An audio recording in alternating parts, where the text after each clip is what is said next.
It's business as usual at the Stephen Marsh stable as the morning routine begins for Group 1 filly Ruud Awakening. The Bernardini filly is preparing for a tilt at the Group 1 Golden Slipper on the 6th of April and has come a long way since she was purchased by Go Racing out of the New Zealand Bloodstock Yearling sale just over 12 months ago. 70,000, 80,000, 80,000. 80 of it, at 80,000 out of an hour, but 80,000 out of an hour. You want one for the Karaka Million next year? Look on here. 80,000, 80 of it, at 80,000 out of an hour, but 80,000 out of an hour, but 80,000. Take a 5, and it'll be like around the ring 5. 85, 85, 80, 90. Now I'll take him again, Morgan, if you like. 90,000, 90,000, 90,000. She's on the market, the filly. I'm going to sell it to you, sir. I'll take your 5 again, I'll make me 100. It's up to you. At $90,000 here for sale, I'm going to sell. At 90,000, Emma comes up. I sell. She goes for 90.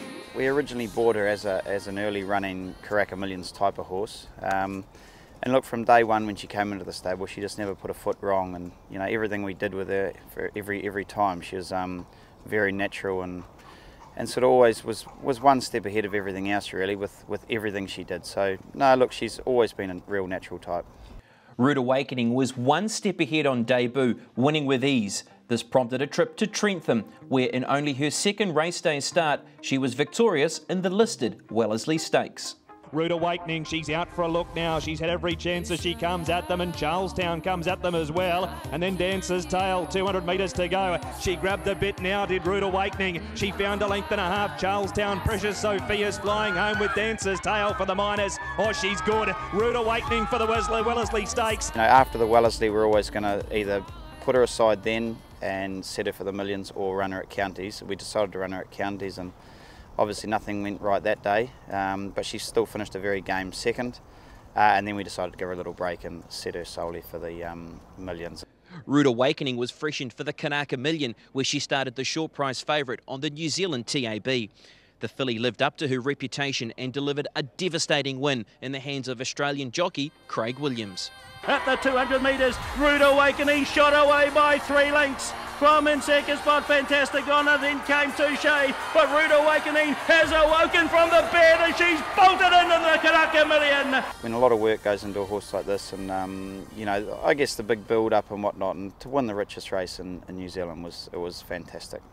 She had a little 7-day break after the Karaka Millions, and she just did so well with the break, and we gave her a little quiet gallop back, you know, a couple of weeks later, and she just pulled up perfect and she was ready to go again. And go again she did, leaving her rivals behind her in the Group 1 Diamond Stakes at Ellerslie, reinforcing her standing as the country's leading 2-year-old. Ruud Awakening being shaken up by Boston, bounding this, trying hard, about a length away, 2 lengths away Elstrada, then Repulse Bay. It's Ruud Awakening, a length and a half clear from bounding, then Elstrada, further back Hill of My Dreams. Oh, you can wake me anytime you want to, baby. Ruud Awakening won the Group 1 brilliantly. She definitely has been the most exciting horse in my career. We always said after the Millions going into the Diamond, if we could win the Diamond very good, run good time and dominate, we'd definitely have a crack at the Slipper. And look, she's bounced out of that race so well. And look, all the owners are very keen. We're very keen to have a go. Look, it's certainly going to be a huge step forward and up. But look, I think she's good enough and she deserves to have her place in the race. All things going to plan, Ruud Awakening's next outing will be in the Group 1 Golden Slipper, the world's richest thoroughbred race for 2-year-olds. She'll fly to Sydney and start Rosehill. She'll fly over on Wednesday, and Craig Williams will fly in from Melbourne and give her a gallop on the Rosehill course proper at some stage. We'll just see how she travels and see how she settles in to see which day that is. But she'll have a couple of nice hit-outs before then, and I think the most important thing is having the gallop on the Rosehill course proper, just so she can have a look, because she's having no lead-in runs. But we definitely haven't got to the bottom of her yet. You know, she had a good blow after the Diamond. You know, we were pretty light on her, and she's bounced out of that so good. She's I've got to say, you know, she is easy to train. She's just a pleasure to train. She does everything you want her to do, and she loves being in work. You know, she thrives on it, and you know, a lot of horses you can't peak 3 times in a one campaign, but with her, she does thrive on it, and I think that's a lucky thing. She really enjoys it all. She's on top of the world. She's ready to go. Ruud Awakening will be ready to face her biggest challenge on Saturday the 6th of April, and the Connections will be hoping that luck stays on their side across the Tasman. I think draw is going to be a big thing for her. If she can draw a good alley and she can jump, put herself right there without, because it can be quite a rough race. If she can jump, put herself there and get a sweet trip, then she's a good chance. Look, she's just shown in her races she's got such a brilliant high cruising speed. Like she ran 18.78 the other day, and it looked like she was cantering in front. And Opie thought he was actually going quite slow in front, but she's got a huge high cruising speed. She can jump, she can put herself there, and she's very professional. I think that she's going to need all of that to be able to win the slipper.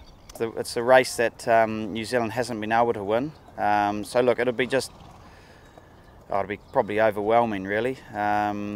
But yeah, look, I'm really excited about having a go, and look, it'll mean everything to everyone. For Go Racing, Albert and the team, it'll take them to another level, and for my training career, it'd certainly give it a massive boost.